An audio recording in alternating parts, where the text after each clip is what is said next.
वीर वीरमदेवराज की स्नातकोत्तर महाविद्यालय जालोर के यूट्यूब चैनल पर आप सभी का स्वागत है।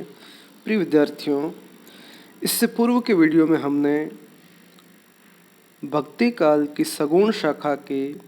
राम भक्ति काव्य परंपरा के प्रमुख प्रतिनिधि लोकप्रिय कवि तुलसीदास कृत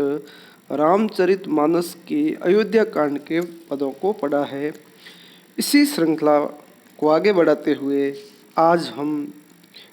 एक छंद पढ़ते हैं। सुनि मुनि वचन प्रेम रस साने, सकुच राम मन महु मुस्काने। इस छंद की पृष्ठभूमि और प्रसंग के अंतर्गत हम यह लिखेंगे कि यह अवतरण तुलसीदास कृत रामचरितमानस के अयोध्या कांड से उद्धृत है और श्री राम और वाल्मीकि के मध्य वहाँ रहने के निवास स्थान के बारे में बातचीत है जो चल रही है। जब श्री राम ने महर्षि वाल्मीकि को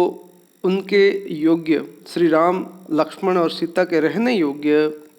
निवास स्थान की बात की तो आपस में महर्षि वाल्मीकि और राम जी के मध्य जो संवाद चल रहा है उसी के बारे में तुलसीदास जी लिखते हुए कहते हैं कि महर्षि वाल्मीकि ने श्री राम को परमात्मा ईश्वर के रूप में अपने हृदय में स्थान दिया है और उनके प्रति जो आस्था व्यक्त की है उसको अत्यंत ही सरसता के साथ तुलसीदास जी वर्णन करते हुए कहते हैं कि उनके प्रेम भक्ति रस से सिंचित वाणी सुनकर भगवान श्री राम संकोच करते हैं और अपने परमात्मा का जो रहस्य है, जो ईश्वरत्व का रहस्य है, वो रहस्य खुल जाने से वो मंद मंद मुस्कुराते हैं और तत्पश्चात महर्षि वाल्मीकि जो है वो भी हंसकर मुस्कुराकर मधुर और अमृत के समान जो उनकी मीठी वाणी है उसमें कहते हैं कि हे प्रभु, मैं आपके लक्ष्मण के और सीता के निवास योग्य स्थान बताता हूँ, आपको कहाँ निवास करना है इस बारे में मैं अपनी बात रखना चाहता हूँ। हे श्री राम, जिनके कान, श्रवण लिखा हुआ है इसमें, जिनके कान समुद्र की तरह ही अपनी सरस सुंदर कथा रूपी बहुत सी नदियों से लगातार भरे हुए रहते हैं और वो कभी संतुष्ट नहीं होते अर्थात तृप्त नहीं होते। उनके हृदय में सुंदर घर बना करके आपको रहना चाहिए और जिनकी जो आँखें हैं, जिनके जो नेत्र है, उन्होंने अपनी आँखों को चातक बना रखा है। चातक के बारे में यह प्रचलित है कि वह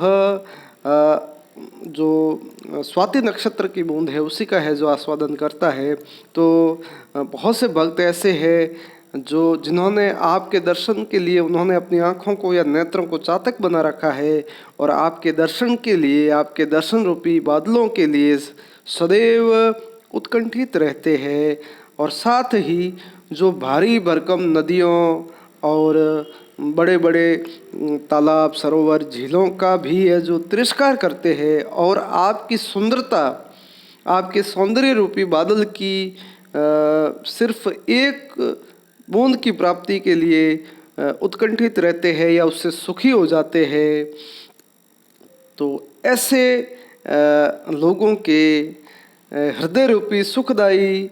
भवन में आप सीता जी,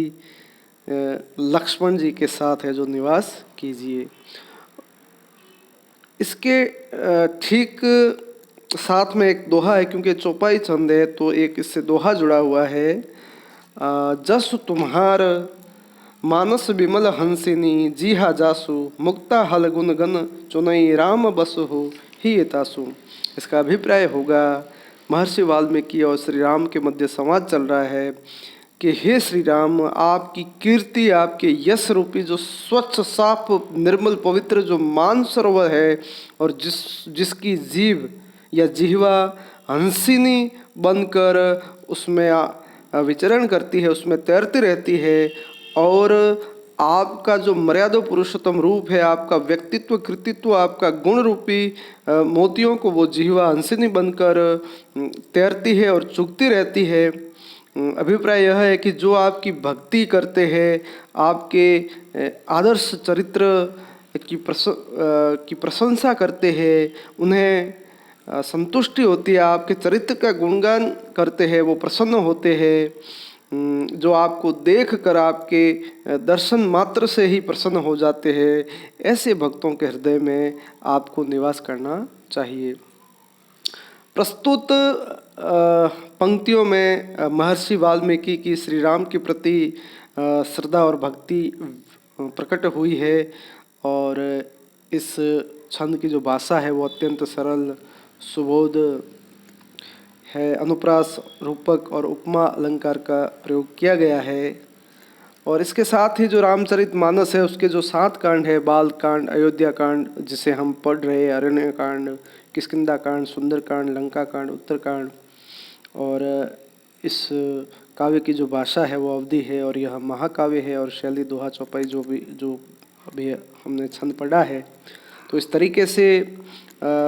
अयोध्या कांड के अगले पदों को हम आगे के वीडियो में पढ़ेंगे। आप सभी के लिए शुभकामनाएं। बहुत बहुत धन्यवाद।